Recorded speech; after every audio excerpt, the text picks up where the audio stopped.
നമസ്കാരം, ഞാൻ ഡോക്ടർ അതുല്യ. സായ്മദ വുമൻസ് ഹോസ്പിറ്റലിലെ കൺസൾട്ടൻറ്റ് ഗൈനക്കോളജിസ്റ്റ് ആണ്. ഇവിടുത്തെ ഫെർട്ടിലിറ്റി ഡിപ്പാർട്ട്മെൻറ്റിലാണ്.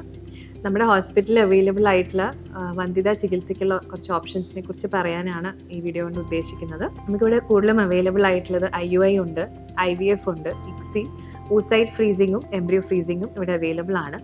IUI യൂഷ്വലി നമ്മൾ ചെയ്യുന്നത് സ്പേം പ്രോബ്ലംസ് ഉള്ളവർ, സെക്ഷൽ പ്രോബ്ലംസ് ഉള്ളവർ, ഡോണർ സ്പേം ആവശ്യമുള്ള ആൾക്കാർ. ഇതിൻ്റെ ഒരു വേൾഡ് വൈഡ് സക്സസ് റേറ്റ് എന്ന് പറയുന്നത് ഒരു 15 to 20% ആണ് IUIക്ക്.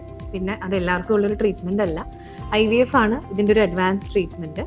IVFിൻ്റെ ഒരു സക്സസ് റേറ്റ് പറയുമ്പോൾ ഒരു 40 to 50% വരും.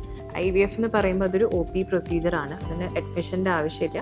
നിങ്ങൾ ജോലി ചെയ്യുന്നവരാണെങ്കിലും സാധാരണഗതിയിൽ ലീവ് എടുക്കേണ്ട ആവശ്യമൊന്നും വരാറില്ല. നിങ്ങൾക്ക് വന്ന് നിങ്ങളുടെ ഇഞ്ചെക്ഷൻസ് ഒക്കെ എടുത്ത് സ്കാൻ എല്ലാം ചെയ്ത്, യൂഷ്വലി പെയിൻ ഉണ്ടോ എന്ന് ചിലർ ചോദിക്കും. അത്ര പെയിൻഫുൾ ആയിട്ടുള്ളൊരു പ്രൊസീജിയർ അല്ല. പിന്നെ സക്സസ് റേറ്റും കാര്യങ്ങളും ഓരോരുത്തർ ഡിപ്പെൻഡൻ്റ് ആണ്. നിങ്ങൾക്ക് ഇതിനെക്കുറിച്ച് കൂടുതൽ ഡീറ്റെയിൽസ് അറിയണമെങ്കിൽ താഴെ കൊടുത്തിരിക്കുന്ന നമ്പറിൽ കോൺടാക്ട് ചെയ്താൽ മതി. Thank you.